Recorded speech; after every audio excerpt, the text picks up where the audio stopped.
Okay, hello. Glad everybody could join us tonight on this sort of few days after Halloween, a scary day. So my name's Andy. I'm a graduate student in the Organismic and Evolutionary Biology program, and welcome to our Science Cafe. So Science Cafe is essentially a way that us and sort of scientists at the local sort of 5 college system trying to kind of communicate what we do to the local community. So today we've got Dr. Terry Orr, and she'll be talking a little bit about some of the stuff that she's been researching. So I should mention kind of quickly that there's a slight disclaimer here that a lot of what Terry actually does involves genitals, so we'll be talking about penises and vaginas a lot tonight. So if that is sort of uncomfortable or anything like that, then feel free to leave at any point. So we really wanted to thank our sponsors for this evening and also our hosts, Orr Science Cafe. So feel free to go up and get a drink at any point during the evening and tip graciously. So our sponsors are the Mass Academy of Sciences, our program, the Organismic and Evolutionary Biology program, and the Society for the Study of Evolution. So 2 announcements that I kind of wanted to make. One of which was we have the final cafe of this year coming up on December 4th with Dr. Luke Lamage-Healy, and also this is going to be the final year that we'll be actually doing stuff at Essalon. So we'll be soon moving to Amherst Brewing Company, and we're also going to be switching the days to Tuesday, same time, and we'll be also sort of filling you in at the following cafe about a few of these extra details as well. So we've started to outgrow our space a little bit, so we're going to be moving over to Amherst Brewing Company. We'll also be taking pictures this evening. So if you have a problem with any of the pictures that have been taken going up on the internet, then please let our photography friend know as well. Okay. So this evening we'll be talking to Dr. Terry Orr. So we're going to kind of break it up into 3 different sections. And so at the end of these different sections, you'll have the opportunity to sort of ask Terry any questions that you'd like. And she's sort of pretty well versed on sort of evolution and evolution of genitalia. So with that, let's welcome Dr. Terry Orr. So can you sort of give us a little bit of an insight into what you do and sort of on a day-to-day basis, and what this kind of means for you study mammalian reproduction? I do, yeah. So usually when we think about reproduction, we think of it as humans do, and there's just so much diversity in mammals or other vertebrates that, looking at just the timing or morphologies associated with all these different things that mammals do is really fascinating for me. So understanding why those traits may evolve, for example. Okay. So mammals are split up into 3 major groups. Monotremes, which are sort of egg-laying mammals, you've got platypus, you've got marsupials like kangaroos, and then placental mammals like others or the hyena. So what are they? Oh, marsupials, things like kangaroos, and then placental mammals, things like hyenas. So most people are sort of pretty familiar with human reproduction, so we're placental mammals. So are there other sort of strange traits within placental mammals that we might not know about? Absolutely. So can I skip to some, I have some pictures here. So actually I'll start with this just because it's up here. This is a female hyena, and you can see why I put it up here as being an unusual trait. They actually have what we call a pseudopenis, which is an enlarged clitoris. And so what's amazing about this is that when they give birth, they lose a lot of their first babies. So the first baby that a female will have, often it will suffocate as it passes through the birth canal. So this trait is very costly. They lose that first baby usually, and it's really unusual. So this is just an example of something that's kind of diverse. But let me show you some monotremes here.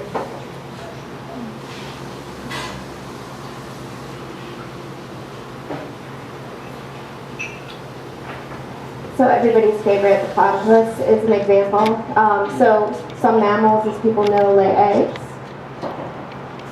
And then here we go. So some marsupials. So these are actually little jelly bean looking things, or baby possums, I believe. And you can see them up there, so different stages. And this is showing you the anatomy of the female's reproductive tracts. So if you think of what we think of for humans, we have just a simplex uterus, so one single uterus where one baby usually develops. These have two vaginas, and even sometimes a vagina between, so they'll have three, as well as two uteri. So they're really different reproductive morphologies from what we have.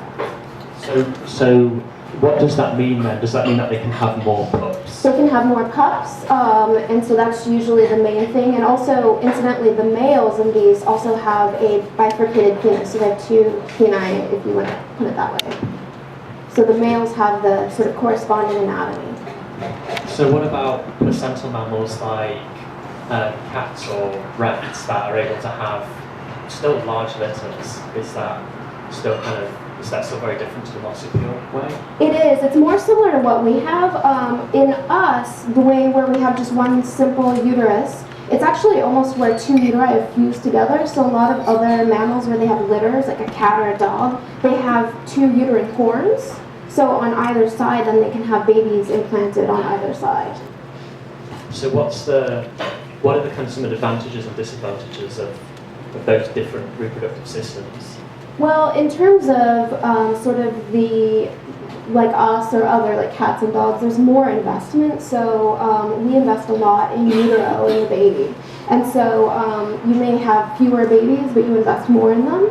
Whereas in a lot of the marsupials, they'll give birth at a really early stage. As you can see here, we have a video.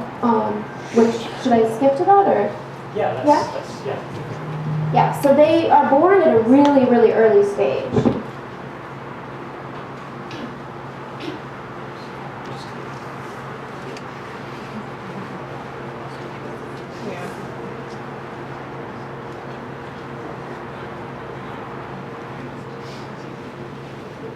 I guess we'll just do this. There you go. So you can see this has just been born, and so it climbs from the birth canal where it was born all the way up, and they have these hugely developed hands, and they have to because they have to climb what for this little thing is a huge distance all the way up into that pouch. And then once they get there, they will eventually attach to the nipple, which grows into the mouth. It kind of like makes like a little plug, and it'll stay there attached, what in us would be still in utero for months. So it looks like they have like very large heads and very large arms and hands. Is that because of this early stage? Exactly, yeah. So the way they find, because they have to find where they're going, and so a lot of it is through olfaction, and then the hands are so that they can grip. I mean, if they fall, that's it. The mom can't really retrieve them and help them out. So this is them now attaching onto the nipple, and then it just exactly gets bigger. Yeah. So this makes me think of sort of being like, how old is this? Is this like a month old? Yeah, so they only develop internally in the mother for, up to maybe 2 months. That would be a long gestation period inside the mom. So like a month is pretty much average for these guys. And there you go, you can see it's much cuter now. So these are just, once they emerge from the pouch, they're sort of fully active and fully ready to go? Yeah, at that point. What's interesting is that, so marsupials are kind of interesting because they can have babies at different stages at the same time. So this guy could be in there with one of those little jelly bean looking guys. It could be a sibling nursing at the same time. So, and people talk a lot about how mother marsupials will kind of kick out the baby if they're stressed and they'll abandon it. So that investment is all at the lactation stage. So if they had to terminate the investment, they could. So does this makes me think that there's some kind of constraints acting on some of these guys? So,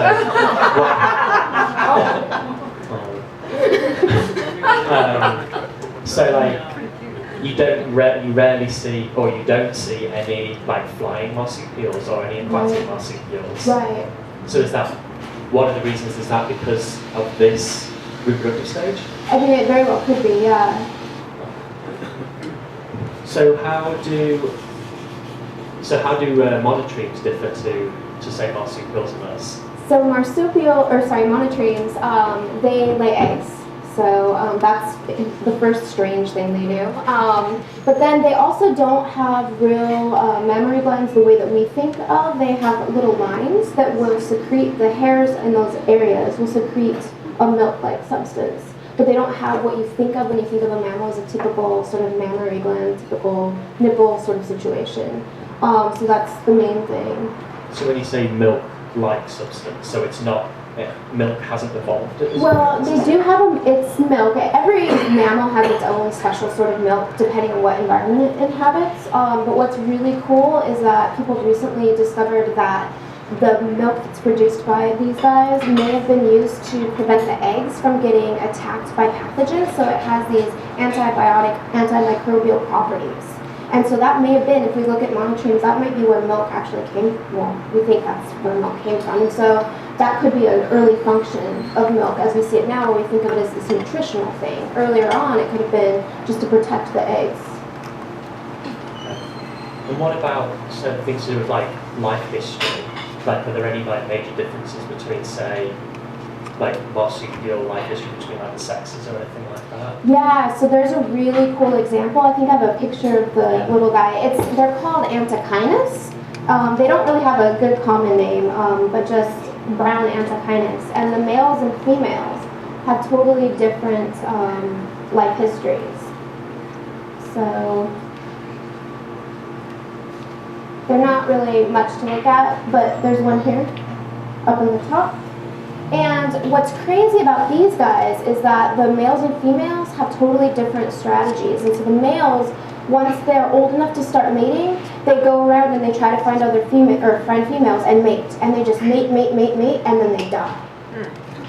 And then the females go on and they'll raise the babies, and sometimes they'll live to be a couple years old. So the males and females have totally different life histories, lifespans, etc., which is really bizarre. Do you have a sense, is that because maybe there's like resources are limited, or do you have a sense about why that might be? Honestly, I don't think we know. Yeah, I don't think it's this kind of mystery in terms of why that particular species has that strategy, at least in terms of the male's sort of genetic benefit. He's going to benefit if he can mate as much as possible, and so that strategy just must be selected for him. Yeah. Okay, so we can take a short break, and maybe if anybody's got any questions for Terry about kind of monotreme, marsupial, placental reproduction and the differences between these reproductive strategies.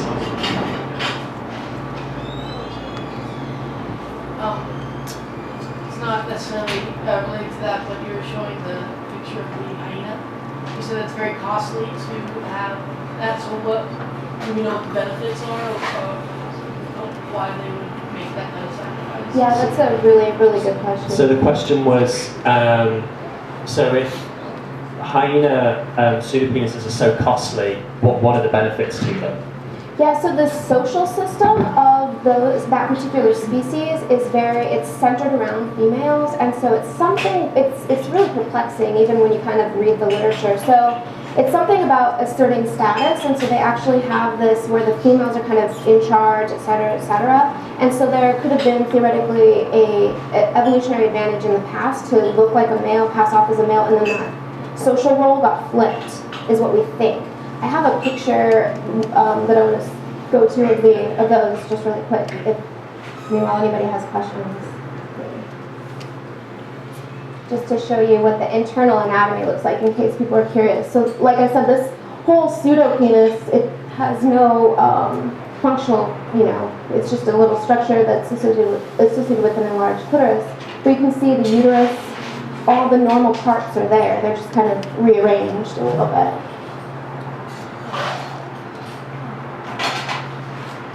The vagina doesn't seem to lead to the uterus, so how does the sperm get there? So that's actually a great point. So when I was saying that a lot of the babies asphyxiate, there's a bend. There's a really unfortunate bend, and the baby has to pass. So there's probably the sperm really have to fight, so to speak, right, to get up here. I'm not sure exactly where fertilization happens, but obviously the sperm are going to have to get past that bend as well, just as much as the baby's going to have to get past going the other direction. So that could be a constraint. Is clitoris an analog of the penis? And this case, what function does it serve? So that's a great question. So exactly, it is. So we know that in terms of development, the clitoris, the tissue is the same as the penis. And so in terms of development, it's the same sort of original tissue that's being changed. And the function we think is just purely for social signaling between individuals. And that's all we know, really. Are there any any pheromones or anything like that? Yeah, these guys are really big on olfaction. So there are glands and things that are associated with, the whole reproductive tract. Exactly. Okay, so let's move on to the next section then. So, can you show us some examples of sort of competition, so competition for mates within mammals or within different groups? Because I imagine that a lot of these sort of like either male-male competition or male-female competition might be resulting in like differences, like either ornamentations or like differences between males. Yeah, definitely. I'm going to put up a few pictures here, which are the classic example. Hopefully everybody thinks of this one, which is, sorry. Oh, I passed it. There we go, the peacock, right? So that's the male, and kind of the first animal that intrigued people when they were thinking about, why have these long feathers? It's obviously costly. They fly like really poorly and look silly, and so the idea is then that this is used to woo females. So those feathers are attracted to females, and presumably there are reasons why that could be. So for example, only males that are healthy can grow those pretty feathers, right? So that would be actually indicating that they're healthy. And the more exaggerated and crazy you are, if you're a healthy peacock, the more attractive. So then there's a basis for comparison for the females. Other examples, in the springtime, all the birds that are calling, that's a common example. And then I put up a bat here just because I study bats, and there's an example of these bats that produce a perfume, pretty cool. So they have these little pockets on their wings, and they actually add stuff to them. You probably don't want to know what, and this urine and things. But then they go up to females and they whack this at her.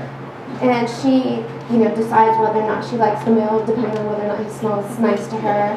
And then guppies are a wonderful example that we all take advantage of. If you have a fish aquarium at home, they're beautiful, and that's not for us, that's for the girls.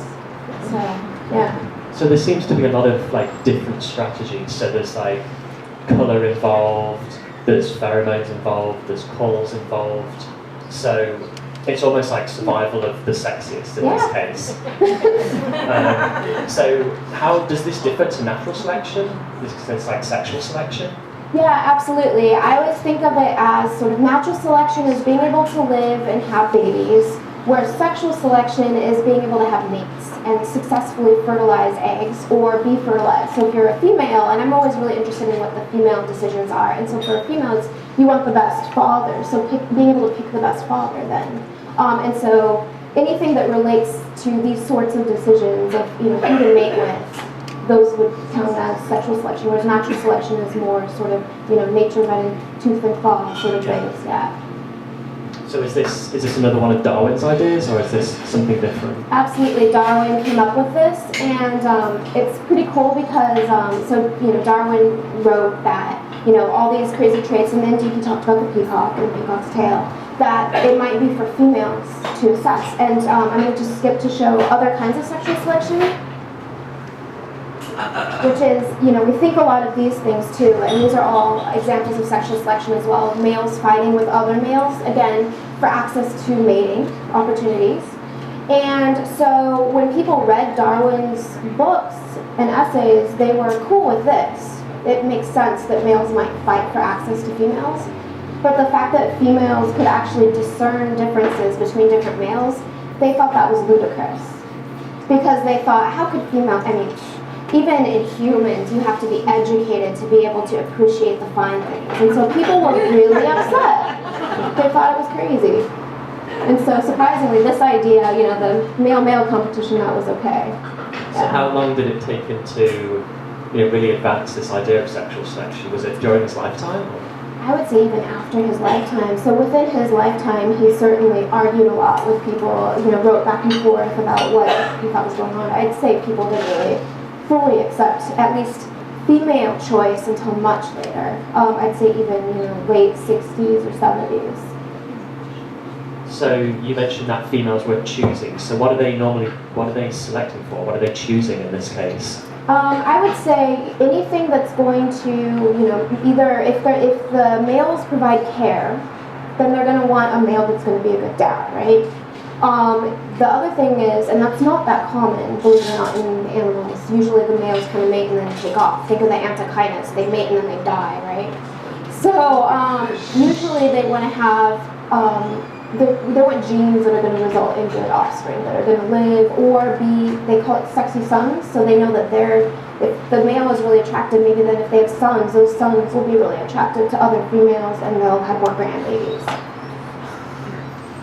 Okay, so it's mainly, so females are doing the choosing. Is there any instances where males are doing choosing?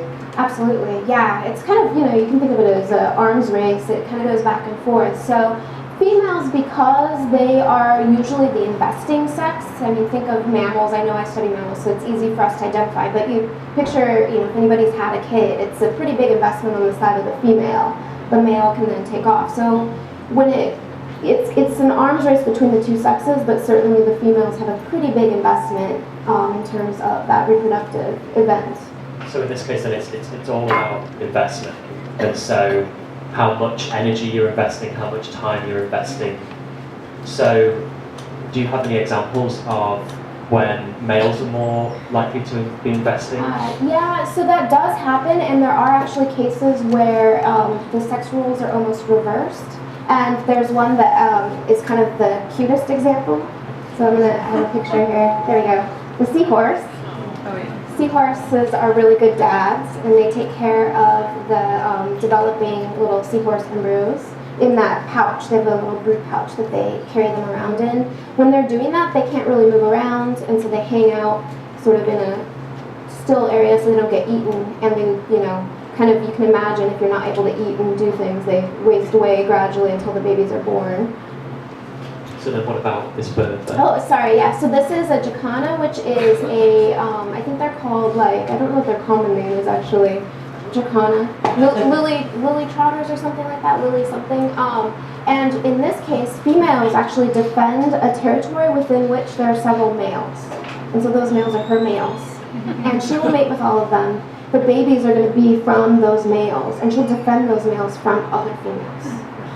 So that's another sex role reversal example. So is that the female there? This, I think that is a female, yes. So she's more showy. Yeah, because I was going to say, so normally you think of with the peacock. Yeah. The peacock's really showy, but in this case, and that's the peacock male, but in this case it's the jacana female. So not only are you getting roles reversed in terms of the amount of investment, but you're also getting roles reversed in terms of ornamentation and coloration. So are the females often a lot more aggressive as well? Yes, yeah, they're more aggressive, and they are just the more kind of out there showy sort of sex in this case. And is that the same with the seahorses? I don't know exactly what their courtship is, but I think they're a little bit more colorful. I think seahorse male females are more similar in color.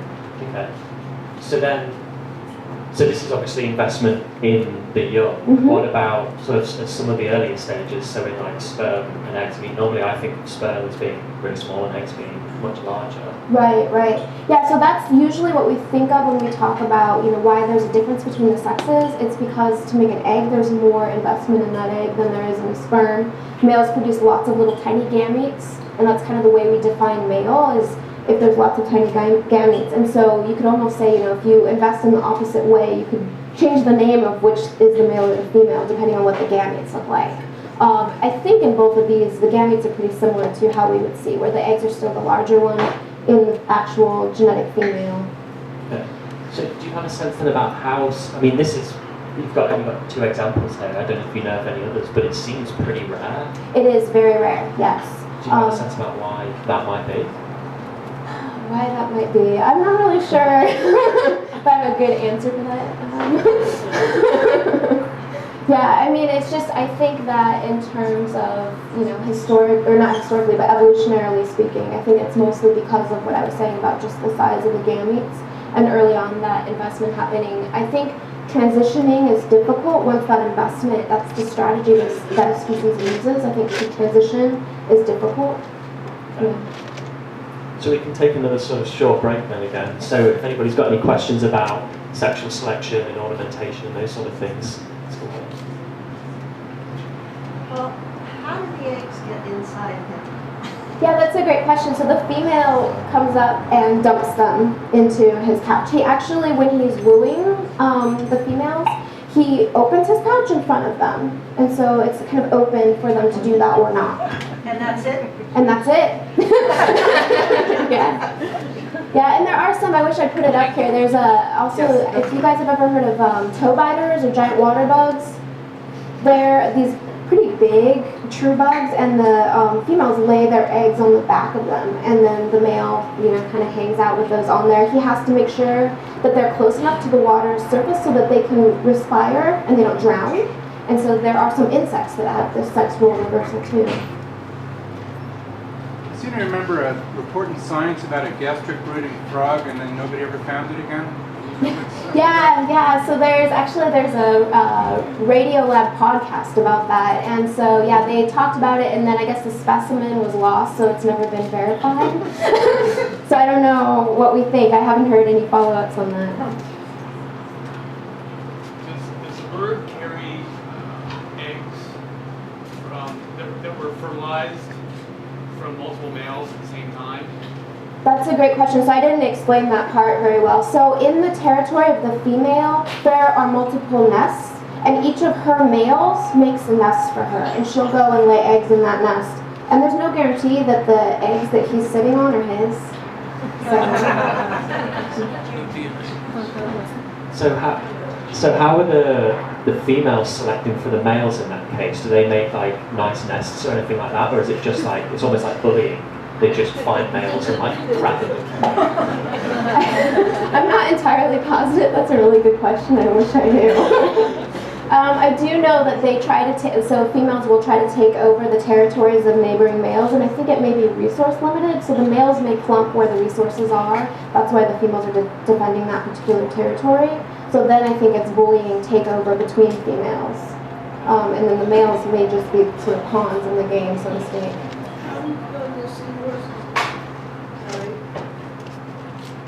Pregnant? So what was that?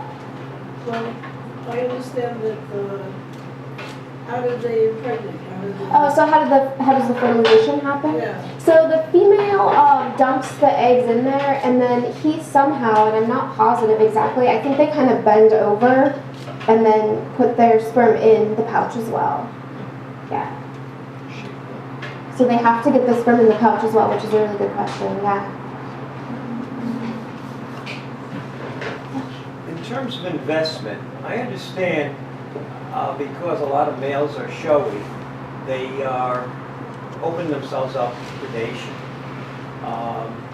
So if you go back maybe a step and look at the larger scale, male has a pretty large investment in trying to reproduce. Does that change anything from what you're thinking about investment in terms of either the size of the gametes or the effort that the female, say in the mammal, expends in nourishing a fetus? Yeah, so Any absolutely. thoughts? Sorry, go ahead. Any thoughts in terms of the investment balance when you go back to that a lot of males do not get a chance to reproduce because they get picked off by a predator? Absolutely. So the one thing to keep in mind is that the spread of sort of success between males and females is much different. So most males don't necessarily get to father babies, and so that's a huge cost. So the cost, if you tallied it up, you know, the two strategies ultimately you could say, oh, they kind of come out even. It's just different ways of solving the same problem. What's interesting and kind of, you know, the key thing with mammals is that lactation is really expensive. If you measure the metabolic rate of, you know, anything you can think of, running from predators, et cetera, a lactating female, that's it. I mean, the energetics are through the roof. They will, I mean, it's so much that if they're out eating and foraging all the time, they're still breaking down their muscles and their bone just to make quality milk for the offspring. So at that level, and that might be, one thing of why there's more male parental care in mammals, because to help balance that cost out between the sexes. Thank you. Yeah. On the topic of cost of something that has evolved, it's a little different from your general topic, but last summer at New Century Theater there was a play called The How and the Why. I don't know if you've seen it, but it featured two evolutionary biologists, and there's more to the plot, but one of them espoused a theory of menstruation as being, how to explain its costliness in humans. Every month shedding all that rich lining of the uterus. And her hypothesis was that it had to do with detoxification and shedding, all the microbes and things like that otherwise the developing fetus would have to deal with. And a lot of the source of those pollutants would be the repeated results of intercourse. Is this a real theory, and is it accepted? Yeah. Okay. So it is. I mean, it's still a bit of a mystery, and I'm so glad you brought that up because, when Andy was asking about sort of the diversity of mammalian reproduction, we like to think of us as human mammals being really special, and we are. Kinda, right? So there are bats that menstruate, and there are these really, really cute little elephant shrews. So this gives me an excuse to show this and then answer the rest of your question. They're crazy cute, so I'm sorry I have to show you guys. So these things also menstruate, and so it's a bit of a mystery though why humans menstruate. Because it's not that common. Most mammals, it's even if they do menstruate, it's not as much as we see in humans. And so that shedding of the uterus is actually a pretty commonly discussed and sort of accepted hypothesis, but there are people that have issues with it. One thing that we do know is if you look at the immune response to mating, so a lot of, in humans, when a female mates and has low fertility, so she's having a hard time getting pregnant, sometimes some of that is because she's reacting to her partner. And so by repeatedly mating, her immune system will respond less to his ejaculate and to his sperm, and so she'll have a higher chance of actually successfully having a pregnancy. And so the immune system is rampant and very active in a female mammal because you can imagine by mating, there's a possibility to get sort of infected with all sorts of things. And so, yeah, that's a really interesting hypothesis and still a bit of a mystery, honestly. So those mammals that aren't menstruating, are they just resorbing everything? Yeah, so they reabsorb most of it, and so yes, that's kind of the common strategy. Can a menstrual woman conceive? Can an amenstrual woman conceive? So if the only, not knowing much about, I know very little about human biology, it's horrible to say, but I would assume that if the only reason she's not menstruating is because she either has a really light cycle or maybe she's reabsorbing, that could happen, then she could still conceive. No fat. This happens to women who do not eat fat. Oh, okay. Yeah, I don't really know. I mean, I imagine that because that lining of the endometrium is really important for that developing fertilized egg to actually implant, it may not have enough surface area or nutrition to actually successfully implant. So I would imagine it could be a pretty big problem. Is menstruation common among primates? In primates, I don't think it's particularly common. It's not particularly common in mammals writ large. But the key thing is that I'm always interested in what people call different things. And so I think it's more common than what we say. It's just that the degree at which it occurs isn't as extreme as what we see in humans. Oh, yeah. I think kind of the issue is whether you're going to bother to have a corpus luteum survive long enough to build up uterine endometrium, and primates are weird in that they do it even if they're not pregnant, whereas most other critters, it'll be the copulatory stimulus that will sustain the life of the corpus luteum, and you don't get the uterus to build up enough to have menstruation if there's no pregnancy, unless there's a copulation. Right. No, exactly. Can you translate that? So the physiology, just the way that our ovaries work, so when you ovulate, you leave behind sort of the little follicle where that egg was, and that follicle is really important for secreting hormones into your body, and those hormones in us, that's what allows us to build up that endometrium. And so the way it works in us is that with time, that little follicle, it kind of wastes away, and once it wastes away, it doesn't secrete that hormone any longer, and you menstruate. So the endometrium is the thing that the egg kind of sits into once it's been fertilized. Exactly, exactly. Yeah. Menstruation was once described by somebody as the weeping and wailing of a disappointed uterus. I like that. Okay, so let's move on to the final section. So we wanted to talk a little bit about some of the stuff that you do. You kind of alluded to bats a few times. So what are some of the major goals then of your research, and how can it tie into some of the things that we were discussing tonight? Okay, so I'm really interested in a couple things. So one of the things is that a lot of mammals actually don't have events that happen just, mating, fertilization, implantation, pregnancy, birth, and lactation. A lot of them, any of those little stages can be really long. And so I first got really interested in things like sperm storage. So some bats will mate, and then they'll store sperm throughout the winter. And so I was really interested in that sort of reproductive physiology. So why that might be advantageous, for example. But then the more I started thinking about it, there are a lot of the bats that do this. The females are actually torpid when the males mate with them, so they hibernate in the winter, right? So out here you can imagine in a cave, if the bats were there, that the females would be hibernating. The males come out of torpor and they look around, there's a female, they mate with her, she's unconscious.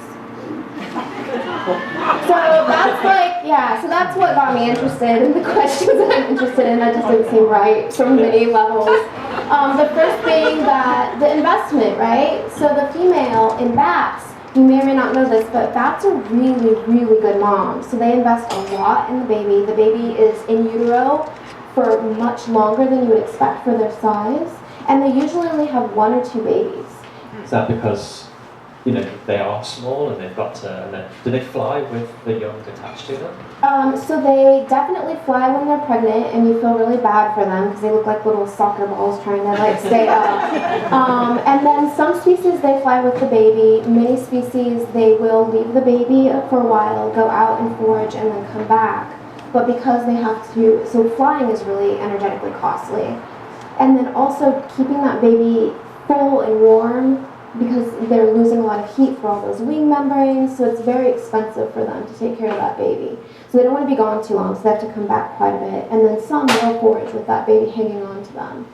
They don't, the babies don't wean or leave the mom until they're 80% max. So think of that from sort of a human perspective. That's pretty big, right, before they're done lactating and nursing the baby. So that would be somebody like just about kind of finishing with puberty then? Yeah. Yeah, so, bats are just really interesting from that perspective. And so, especially with that observation that, they're mating when the females are torpid, but those are the same species where the females store sperm. And so I got really interested in whether or not there might be sexual selection happening in the female's reproductive tract, and we call that post-copulatory sexual selection. So after mating, whether or not the sperm are competing amongst each other to fertilize the egg, or females are doing different things with the sperm to sort of dictate who will fertilize the egg. So you said that there's nothing conscious going on from the female bat. Is there something, I guess, unconscious kind of going on? So how you were mentioning about, they're going to want to get the best genes. So how are they, or are you aware of how they're actually being able to select the best sperm? So that's a great question, and I don't think we have the answer yet. I hope we do eventually. But it could still be that they will only roost in caves where the most attractive males were seen in the early fall before they actually hibernated. But it's also, we know that the females will routinely come out of torpor and then go back in. Everybody will. It's something strange that hibernating mammals will do. They have to come out of torpor so that they can defecate, urinate, and sleep.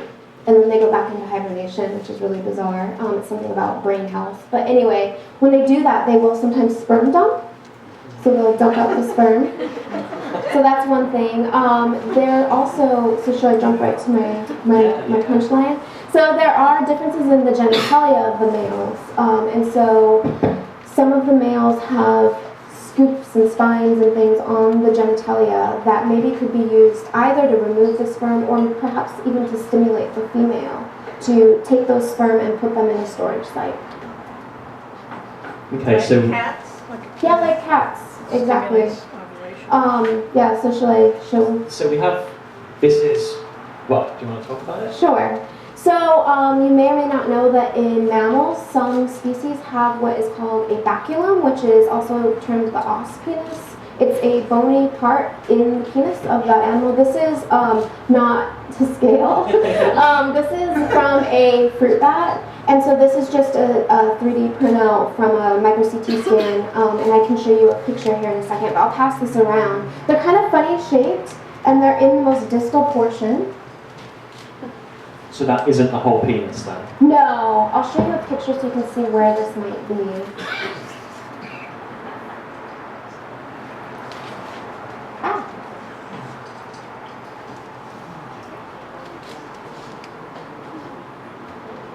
Okay, so this orange thing, this is a penis of a tree bat. This is a species that we would have here in Massachusetts. And that orange bit, it's embedded in that blue. The blue is the soft tissue of the penis of this bat. The green are keratinized spines that are embedded on the outside surface of that penis as well. So you can see it has the little bone on the inside kind of embedded. So the distal part, so this is saying like it would be inserted with the orange part kind of going into the female's vagina. Right. We think that, especially in this species, the spines, that they may actually go into the female as well. And it's believed that because this bat, people found them sort of in copula on the ground, flopping around, they actually mate on the wing. So we think maybe that those spines are so big, they're actually used to lock the male and female together while they're flying. So those enter the female is what we think. And that's something I'm trying to figure out by looking at female anatomy as well. So this is a scan, right? Yeah. So you've like coloured some of these things. Yeah, so those are not natural colors.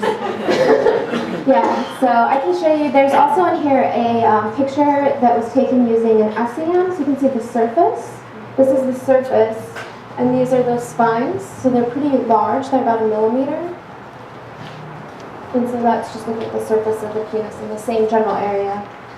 So you mentioned that you think that those spines are for actually kind of locking them during copulation on the wing. Yeah. So can those spines be used for anything else, or is it mainly just for that kind of purpose? Absolutely. So one thing that we're noticing is there are a lot of different morphologies and different species of what these spines look like, or even if they have the spines. So these are kind of the nightmarish version. So I'll show you some that are actually kind of neat looking here. So this is one of the more interesting looking ones, and those are actually quite small compared to what you just saw. And you might notice as well that the direction of the spines is different. And so what they could be used for, we don't know yet, is they could be used for actually removing the sperm from previous matings. And so that's sort of the hypothesis at this point. And when I look statistically at the data and say, okay, if a species stores sperm or doesn't, do they have spines or not? It's significant. So the species that have the spines tend to be the ones that they store the sperm, that the females are storing sperm. They also have these other funny little bits and pieces that could serve other functions. So this thing at the front then, is this kind of the equivalent of what you've been passing around? No. So this is still the fleshy part here. So this is soft tissue. The baculum would be in here. So it's a little bit more proximal, a little bit closer to the body. And one key thing I do want to point out is that generally in the past when people studied this vacuum bone, they've done it just looking at that bone. But it's kind of ludicrous to look at that and try to understand sexual selection when all this is going on, right? So that bone is embedded within all this tissue. So now that we have micro CT scanning, we can actually look at that bone placement relative to all the soft tissue, which I think is a really kind of more informed way to do it. So do you have, I know that you have a number of different images. Could you show a few of those different Sure, images? sure, And yeah. see what, like kind of the diversity of these different morphologies? Sure. So this one you saw a minute ago, this is a more sort of, further away picture of that same tree bat. And that's what their faces look like, they're pretty cute. And then these are two that were published, and so believe it or not, very few people had published on this before, but these are two Australian bats. But you can see they also have spines. We have little structures that are being referred to as domes here, so these are called domes. This is sort of a boring one, so it's just a simple structure. So in that case, you don't think that there's any sperm competition or any kind of mating on the wing or anything like that going on? Yeah, not as far as we know, and that's sort of consistent at least with what we know about the species. And do you know what you mentioned the domes before, what's the function of the domes? We have no idea where they are. But the other thing is that nobody's been looking at female soft tissue. And so if you could see where that matches up in the female and whether or not there's a lot of nervous sort of innervation rather in that area, it may tell us something about whether or not it's stimulating the female perhaps. And then this is another spiny one. All those are spines. And I don't know if I have more. That's all I have. But I do have more pictures of bacula. Okay, so a bacula just do you only find bacula in bats? No. So these are seen in a lot of rodents. So these over here are, I believe, mostly squirrels. As you can see, some have like teeth on them and all kinds of craziness going on.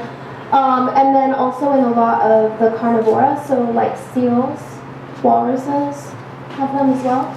So these are, so in the carnivora then, these aren't mating on the wings. So what's the function of the bacula here? So we think it may have something to do with just, they're very large animals, and so it may provide a little bit of sort of, what's the way I want to phrase this, like sort of attachment sites for the genitalia when they're mating. Other hypotheses, just in case people are curious, so is to keep the urethra open. So the bone may be placed so that the urethra doesn't get crushed during copulation, and obviously that's where the sperm have to exit. So did you say that those were squirrel ones on Yes. the far left? So why do you think they're so elaborate? Yeah, so, this is the million-dollar question. So one idea is that it's for species recognition. I think that hypothesis doesn't make a lot of sense if you think about at what point they would be noticing, the female would notice that. But it could also be sexual selection, right? It could be something where he's stimulating the female. It could also be used for sperm competition, for diversity, perhaps. So if it's stimulating the female, maybe the more elaboration, the more it's triggering her in different spots when they're mating, perhaps. Okay, so this is kind of the final section then. So does anybody have any questions about Terry's work on bats? In general, when you say stimulating, is that like humans and stimulation? Oh yeah, absolutely. And is there a pleasure response kind of thing? Yeah, so any good pig farmer could tell you that if you want to inseminate your pigs, if the pigs have an orgasm, they will fertilize their eggs much better than if they don't. And so there are videos. You can, if anybody's bored, you want to go and look at TED Talks. Mary Roach does an amazing TED Talk on this, and she talks about these videos that they show in, like, I don't know, Denmark or something, about how to stimulate your pig to have an orgasm when you're artificially inseminating it. Question regarding that sperm dumping. Who does it, the female or the male? The female. Yeah, so So she and could do that while in torpor. when they come out of torpor, they do it. Yeah, when they come out of torpor. So she's no longer impregnable. She's done with dumping. So Right. How does she signal that she's still ready to mate? So there are multiple things that go on. So bats do all kinds of things. So one thing that I didn't mention is they also make what's called a copulatory plug. Yes. And so that could either be male or female derived. Okay. And so in a lot of these bats, it's male derived. Okay. So the male leaves behind that plug. So other males may see that the plug's gone, and it could either be because another male removed it or she dumped the sperm. So could the vacuum be used to destroy the plug? Absolutely. And the spines could be used, right, to remove the plug as well. Yeah, that's a possibility. Could I ask one more question? How long does sperm stay when you have sperm storage? And how is it nourished, or is it not nourished? Yeah. And who does the nourishing? Is it part of the seminal fluid? I assume there's seminal fluid. Right. Or does she decide to nourish it or not? Yeah, so those are awesome questions, and believe it or not, these are things that people argue about. I'm currently trying to synthesize this information. So, in terms of how long, bats are, in terms of mammals, the award winners, so up to 300 days. 300 days.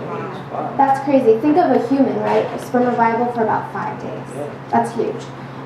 In terms of the nourishment, it seems that, so the sperm in many bats will kind of embed themselves a little bit in the sort of outer lining. And so there's a possibility for the female to provision the sperm. People have not liked the evidence for that. I don't study molecular exchange and whatever, so I just take their word at it, but we don't know for sure.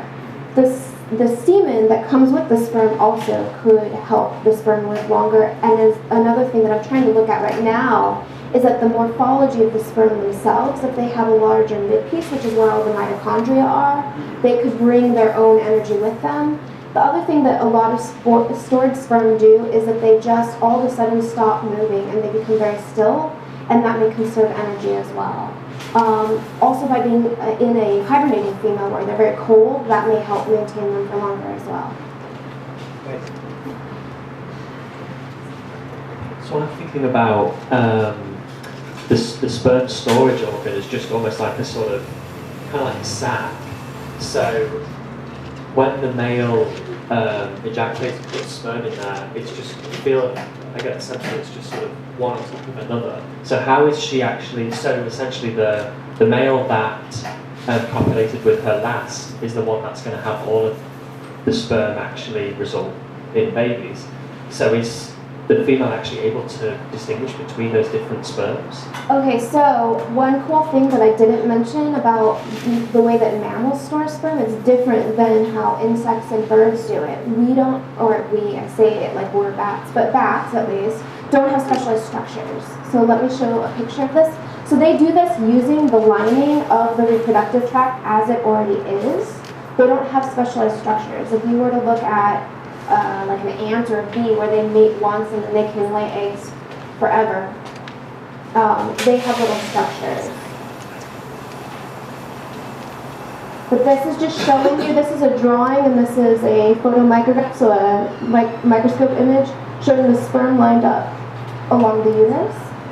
And so if you were talking about a bird in particular, they have little tubules that kind of look like this, and the last sperm in is the one that fertilizes. Always, that's kind of the rule. The last one? The last one in, yeah, because they have to, it's kind of funny, they kind of have to back out, and then the egg passes by. So if they're the last one in, it's easy to back out and be the first one to fertilize. But in these guys, we don't really know how those paternity biases might happen in terms of placement or anything. It's kind of a mystery still. Okay, so when you were talking about the mucus plug, so is the plug aiming to block up that entire hole then? Yep. So it blocks up the entire vaginal opening. Okay, do we have any final questions for Terry? Something you mentioned earlier about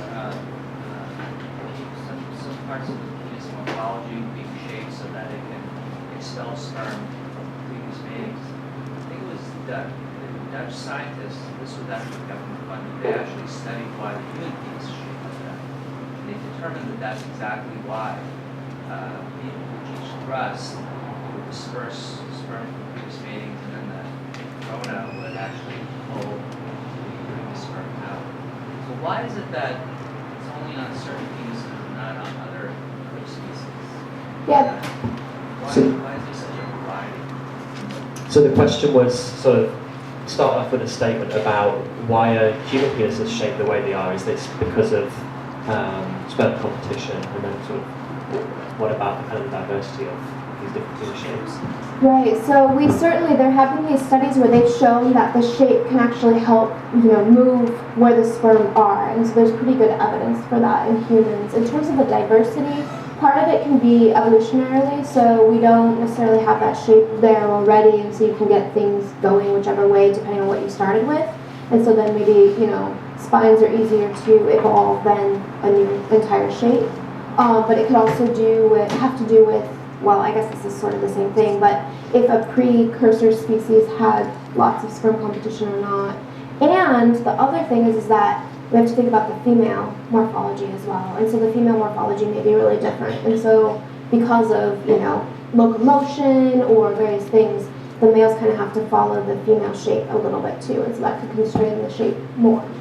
So you think that humans did have like a fairly high amount of sperm competition at one point? Absolutely, although compared to other primates, we don't seem to have as much if you were to compare us to some other primates. Yeah. So one way that you can look at this is people look at testis size relative to body size. And so we know that if you use that, you get an idea of, because larger testes, you produce more sperm. And the idea is then you're mating multiply, and so there's sperm competition.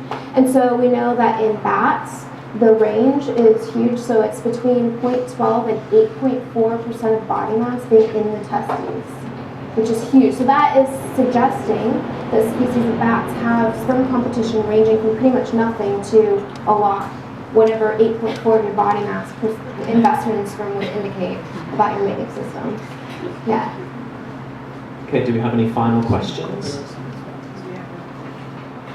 Okay, well, thank you everyone for joining us, and let's thank Terry Walton.